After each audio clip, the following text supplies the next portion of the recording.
Ya, ahora sí. No, este micrófono lo voy a poner en alguna parte. Allá nos pierdan ya venía. Sí. Acá. Ahora sí. Ahí estamos grabando. Oh, cada vez que veo esa cámara veo lo gordito que estoy.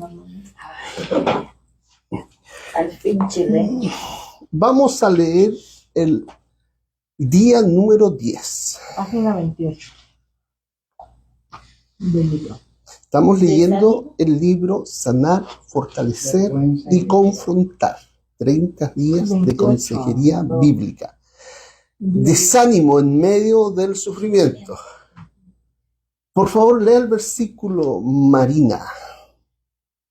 Dice, por tanto, no desmayamos.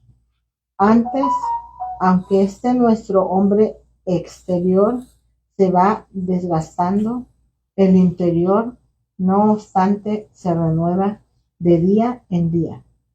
Porque esta leve tribulación momentánea produce en nosotros una cada vez más excelente y eterno peso de gloria. Segunda de Corintios 4, 16 al 17. Ok, bellísimo texto. Reflexión bíblica. El sufrimiento es parte de la vida y ahí se agrega de la vida cristiana. No como una anomalía, sino como una herramienta en las manos del Dios soberano que transforma a sus hijos a la imagen de Cristo. Ok, y acá hay un punto importante. Todo lo que nos pase, sea bueno o sea malo, particularmente se nota en el dolor, pero aún la prosperidad, cuando nos está yendo todo bien, tenemos que tener más cuidado todavía. ¿Ya? Cuando todos los ejércitos están siendo vencidos y vamos adelante, todo, más cuidado. ¿Por qué? Porque el enemigo ataca también ahí. Y los desastres vienen no cuando uno la está pasando mal, sino cuando está prosperando. Entonces, ya sea la prosperidad o ya sea el dolor, siempre se nos muestra lo que hay en el corazón. Y tenemos que asumir que ya sea prosperidad o ya sea dolor, nuestro propósito es ser transformado a la imagen del Hijo de Dios. Es nuestro propósito, ¿ya? Ser más como Cristo. No podemos ser los mismos de siempre. Tenemos que ser transformados. Marina, ¿podrías compartir ahora? Ahora se puede compartir Marina, Yo lo había hecho, pero sí. Es que yo lo compartí, pero lo vuelvo a pero hacer. es otro. Ahora. Yo lo hago. Continúa diciendo, sin embargo, el dolor, cuando es prolongado, tiende a desgastar el alma y a producir desánimo y a sembrar dudas sobre la bondad de Dios. Esto es una cosa natural en nosotros, ¿eh? Esto, cuando sufrimos mucho, nos tendemos a desanimar y tendemos a mostrar nuestra desconfianza o nuestras dudas sobre la bondad de Dios. El creyente se pregunta, ¿hasta cuándo? Jimmy responderá. ¿Por qué yo? Saludos, Jimmy. ¿Hasta cuándo? ¿Por qué yo? ¿Vale la pena seguir? Pero la respuesta nunca es huir del sufrimiento ni maquillarlo. Las formas de huir del sufrimiento son puede ser de beber alcohol o empastillarnos o caminar hacia nuestras antiguas adicciones, como diciendo, necesito huir de esto. No. La respuesta nunca es huir del sufrimiento ni maquillarlo, sino interpretarlo bíblicamente, o sea, vivirlo como la Biblia nos enseña a vivirlo y soportarlo con esperanza eterna. No se trata de mirar tanto hacia adentro cuando estamos sufriendo, sino es que mirar más hacia el trono, al trono donde está sentado Jesús, el Cristo. ¿Ya? El sufrimiento no... el sufrimiento no se va a pasar porque tú te centres más en ti, El consuelo real viene porque te centras más en el Señor. Hebreos 12 dice que he puesto los ojos en Jesús, el autor y consumador de la fe. ¿Ya? Ya, Pablo no niega el dolor. Habla de un cuerpo que se desgasta, de una tribulación que aplasta, pero también afirma con una fe extraordinaria: no desmayamos. ¿Cómo lo hace? Porque aprendió a ver el sufrimiento, y acá es importante esta frase, porque aprendió a ver el sufrimiento desde el lente de la eternidad. Ok, la eternidad es eternidad, ¿ya? Y entonces tenemos que aprender, como Pablo, a ver el sufrimiento desde la eternidad. ¿Por qué dice eso? Porque el apóstol Pablo dice, porque esta leve tribulación momentánea. ¿Por qué momentánea? En comparación a lo eterno que viene, produce en nosotros una cada vez más excelente y eterno peso de gloria. Entonces, lo llama leve y momentánea. Lo habían azotado, lo habían apedreado, lo habían encarcelado, la familia le había dado la espalda, había pasado de todo lo que se podría imaginar, inclusive estaba perdiendo la vista. Entonces, y él lo llama leve y momentáneo. ¿Por qué? Porque están sus ojos puestos en la eternidad. Lo llama leve y momentáneo no porque sea superficial, sino porque lo compara con el eterno peso de gloria que está produciendo. El sufrimiento en las manos de Dios no es estéril. Ahí quedamos. ¿Qué sentido tiene todo esto, Señor? No, el sufrimiento en manos de Dios no es estéril. Entonces, tu sufrimiento tienes que ponerlo en las manos del Señor, porque ahí es productivo. Muchos creyentes desanimados en medio del dolor se han olvidado del propósito eterno de Dios, su gloria, nuestra santificación y nuestra dependencia de Él. Ahora, no es nuestra gloria, no es nuestra prosperidad, no es nuestra felicidad, no somos nosotros, ¿ya? Es que yo vine al Evangelio porque yo quería parar de sufrir o yo quería ser feliz. No, se trata del propósito eterno de Dios, es su gloria, nuestra santificación para su gloria y nuestra dependencia de Él para su gloria. Una y otra vez debe leerse así. El sufrimiento no es un accidente, sino una cita, un appointment divino. Cada lágrima es conocida. En la reunión de jóvenes dije una frase parecida. Dios considera cada lágrima que hemos derramado. Cada lágrima es conocida. Cada aflicción medida por un Padre sabio. Y cada prueba usada para purificar la fe y quebrar el orgullo. ¿Ya? Y acá tenemos que asumir esto, hermano. Somos orgullosos. Y nuestro orgullo tiene que ser quebrado. Y cuando nos sentimos humillados por lo que dijo el otro, porque lo que nos hicieron y todo, tenemos que asumir que tenemos que transformarnos en cómo Cristo era frente a la ofensa. Y frente a la maldición no respondía con maldición. Imitar a Cristo en ese sentido. Uno de los errores comunes en la consejería y en la psiquiatría secular es suprimir el sufrimiento en lugar de someterlo a Dios. El cristiano no está llamado a negar el dolor, sino a confiar en que Dios está obrando activamente en medio de él. A esto se refiere el sufrimiento emocional, ¿eh? Porque cuando uno va al psiquiatra porque se le murió a alguien particularmente, lo primero que hacen es darnos pastillas, si vamos al psiquiatra, para no sufrir tanto, Ujú. ¿ya? Y en realidad el dolor es para que duela. Y tenemos que pasarlo, ¿ya?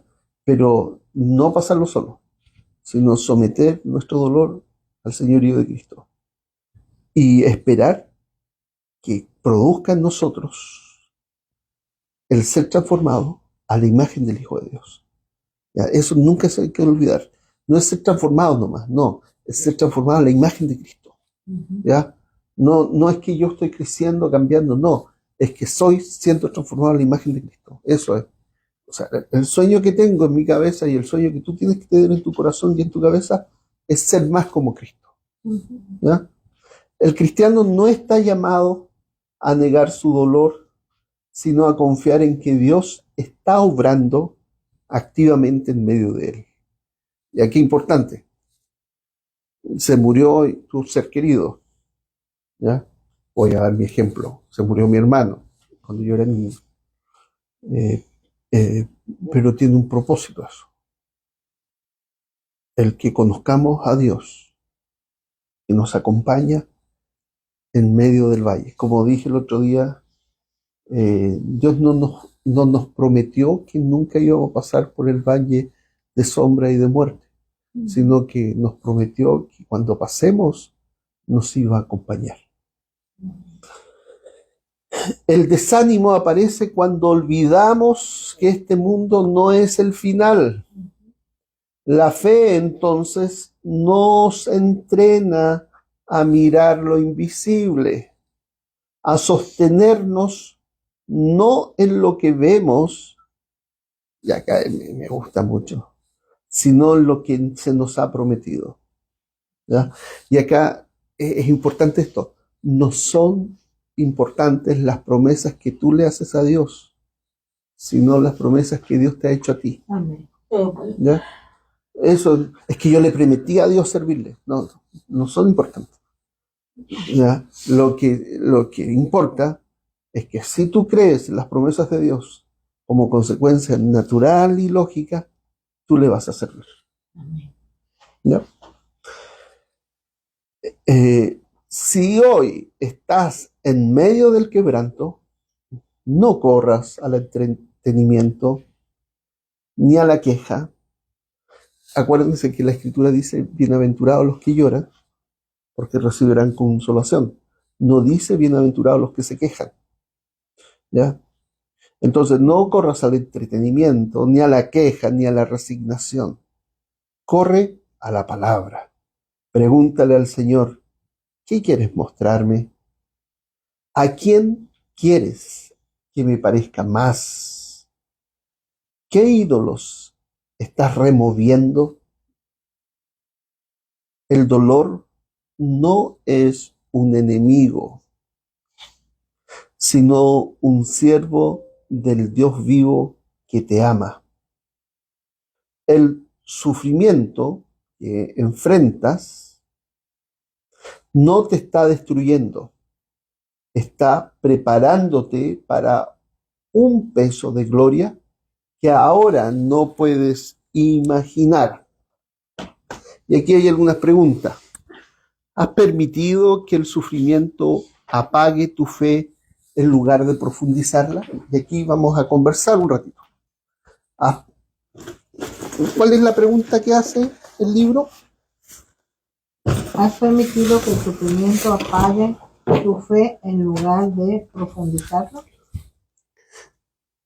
¿Cómo estás? No, hasta ahí nomás. Contestemos la primera pregunta. Oh, pues no. Y después vamos a ir a la segunda pregunta y nos vamos a ir a la tercera. Pero quedémonos. ¿Has permitido que el sufrimiento en el pasado apague tu fe en lugar de profundizarla? Cuando se murió mi madre, yo tenía 24 años, ya hace 31 años. Ya Con 20, sabemos su edad. ¿ah? Ya sabemos su edad. Sí, tú eres mayor que yo, está claro. Hace 31 años, cuando se murió mi madre, yo tenía 24, yo estaba terminando la universidad, me quedaba un año para terminar en realidad. Y entonces me enojé tanto con Dios, me enojé tanto con la vida, y yo no entendía a qué propósito, ni con qué propósito era todo esto, porque mi madre fallece porque en el hospital donde ella se operó, no, no quiere. ¿Está prendido? ¿Sí? Sí. Verde. Verde. Ya. Mi madre, donde ella se operó, eh, se agarró una infección dentro en el hospital. Era un hospital privado, más encima, donde había menos posibilidades de agarrarse infección. El asunto es que ella tenía 48 años, 7 años menos que yo tengo ahora.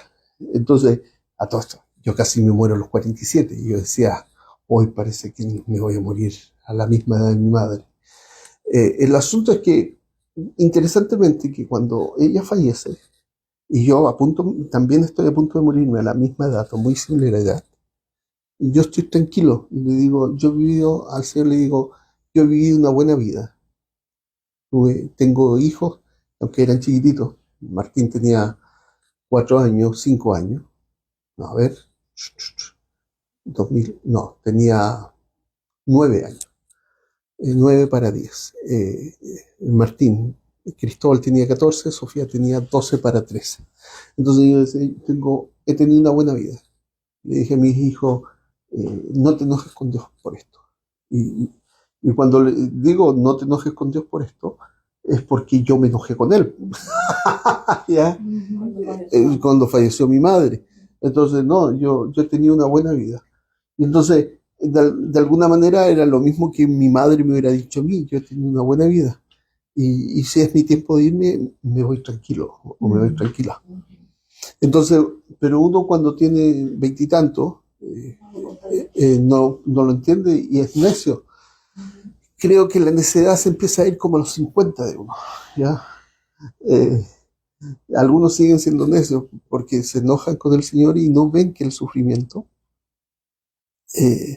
que permite el Señor en nuestras vidas para transformarnos más a la imagen y no para que apague nuestra fe. Y nuestra fe se apaga cuando le atribuimos un sinsentido a lo que Dios hace, ¿ya? Cuando pensamos que Dios está siendo infiel en lo que estamos viviendo. Por lo menos eso me pasó a mí. Ya, a alguien que hable. Porque ustedes 4 han vivido situaciones tanto o más dolorosas que las mías. ¿Cierto? Sí. A mí me pasó cuando diagnosticaron a Rosita con esclerosis. Primero no sabía qué era esclerosis. Cuando fuimos indagando y nos dimos cuenta de la enfermedad, sí, me enojé con el Señor y pues me alejé. No lograba entender por qué.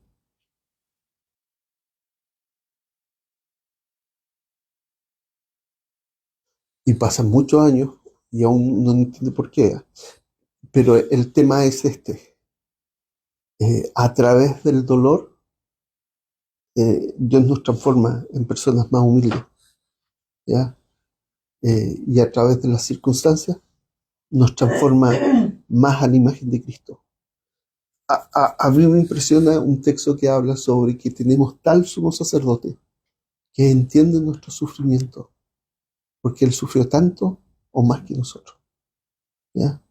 Nosotros pecadores, en esta carne, vendida al pecado, en ese sentido de pecadores, en nuestra carne no mora el bien, pero el Señor era santo y justo y fue tratado como fue tratado en toda su vida y sufrió tanto o más que nosotros, que era más sensible al dolor del otro.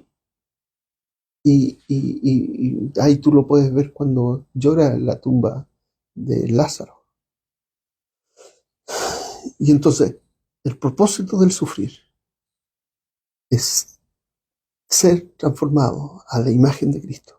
Aprended de mí que soy manso y humilde. Señor, no te entiendo, pero utiliza este sufrimiento para transformarme más a la imagen de tu Hijo. Señor, yo quiero que tu gloria se manifieste en medio de mi dolor. Y te doy gracias por la hija que tuve, porque fue más maravillosa de lo que pensé. Y te doy gracias porque la voy a encontrar y vamos a poder caminar por las calles de oro y el mar de cristal. Señor, te doy gracias porque este sufrimiento no es comparable con la gloria que voy a tener. Fíjate lo que dice. Lloré, ya, ahora aprendí esto, ahora sé esto. Lloré, pero también después de llorar, di gracias. No me quedé en el llanto.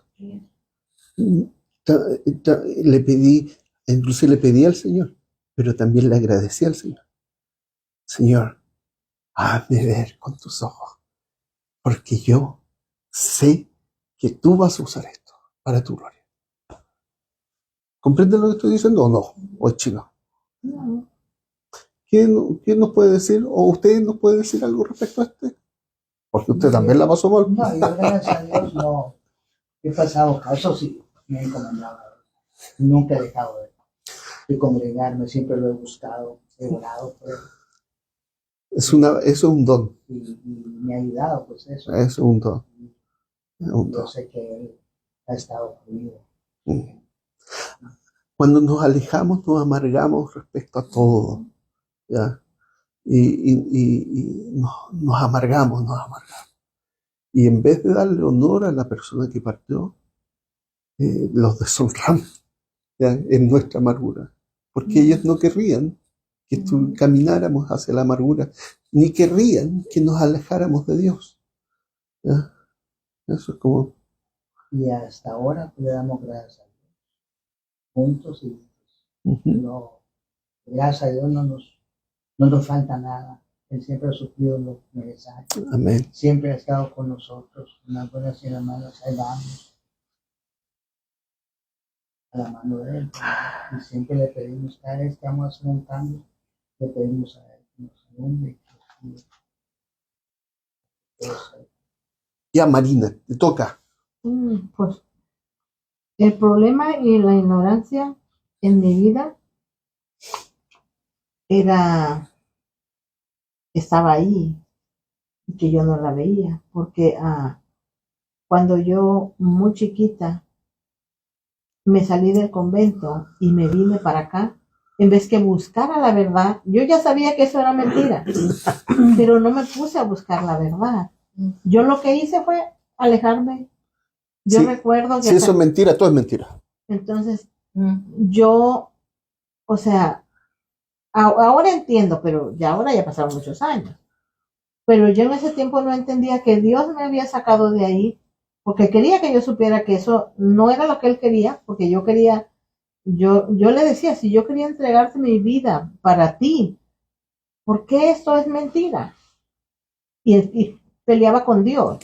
Y Él no era la culpa, ahora lo sé, no era la culpa Me de Dios. imagino esa Y niña también, peleando con Dios, con el 15 carácter de años esa de mi niña. vida no fui a la iglesia, pero tampoco lo busqué, o sea, no. Ahora sé que tampoco yo era mejor que el de donde yo salí, porque también yo no hice nada para buscarlo. Pero Él siempre, y en verdad cuando yo supe del Señor, yo sé que Él es el que me busca, yo sé que Él es el que me buscó, yo sé que Él nunca me falló.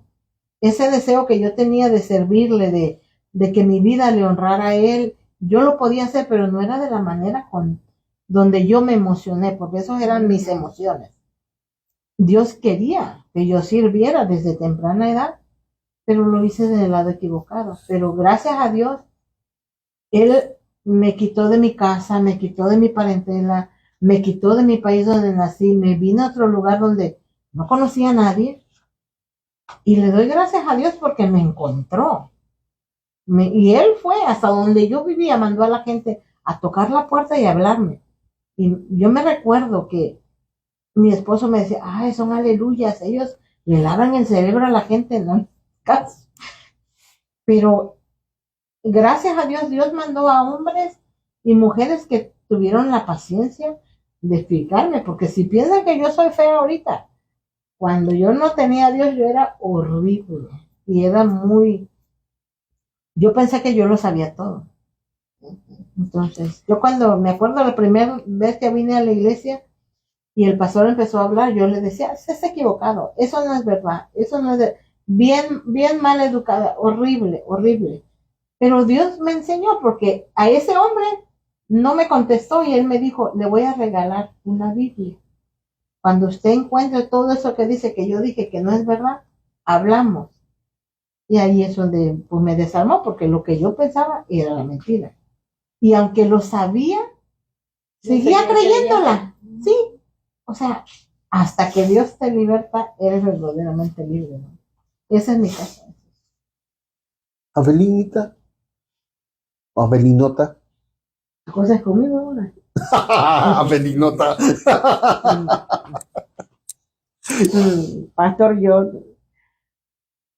¿cómo le diré? Yo no sé yo no sé nada de para atrás. Yo lo que sé es de cuando yo conocí aquí a Dios. Y el sufrimiento de la muerte de mi mamá, ya estaba yo aquí en la iglesia. Yo no sentí tan feo que ella haya fallecido, ¿verdad? Porque, ¿cómo le diré? No sé, pues yo sentía consuelo de estar aquí oyendo lo que yo escuchaba.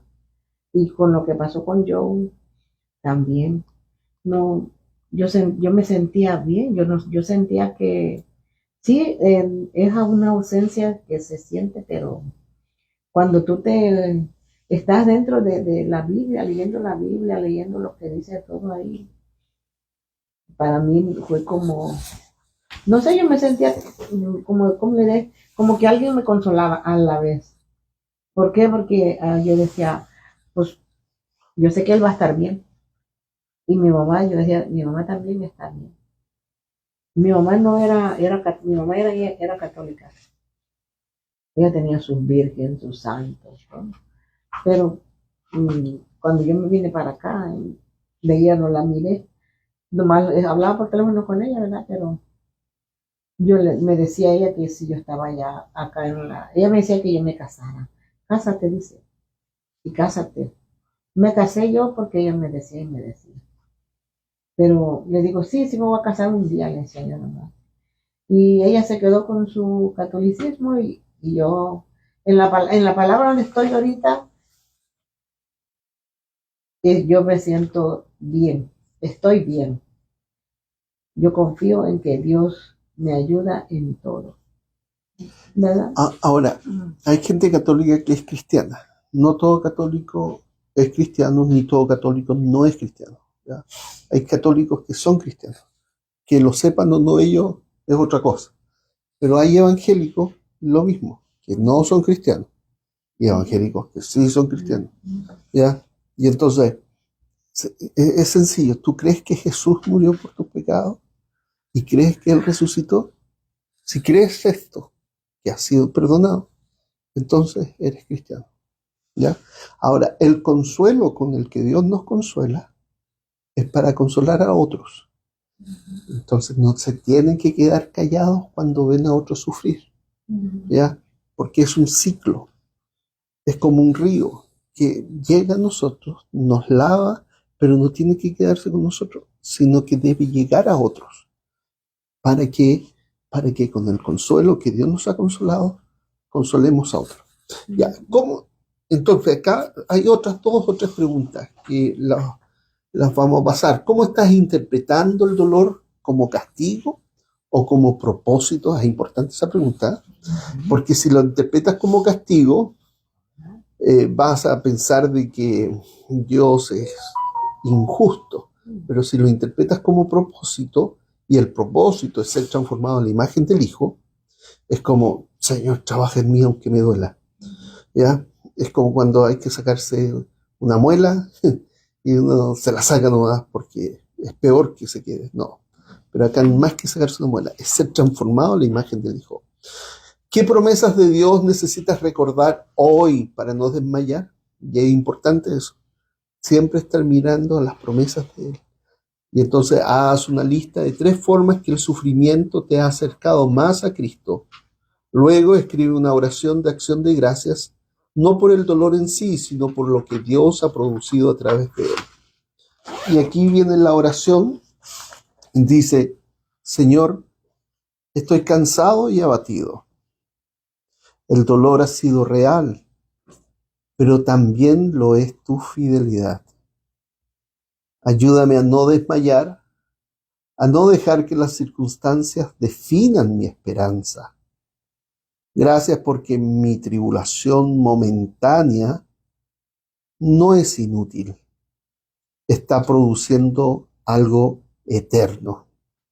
Enséñame a ver más allá del hoy y a confiar en tus propósitos, aunque no lo entienda. Renueva mi interior y hazme más como tu Hijo. En el nombre de Jesús. Amén.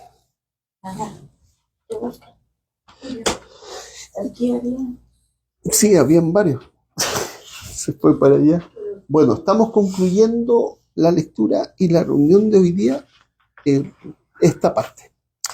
Ahora vamos a orar, pero me despido de los hermanos que están en línea. Un abrazo, hermanos. Un abrazo grande.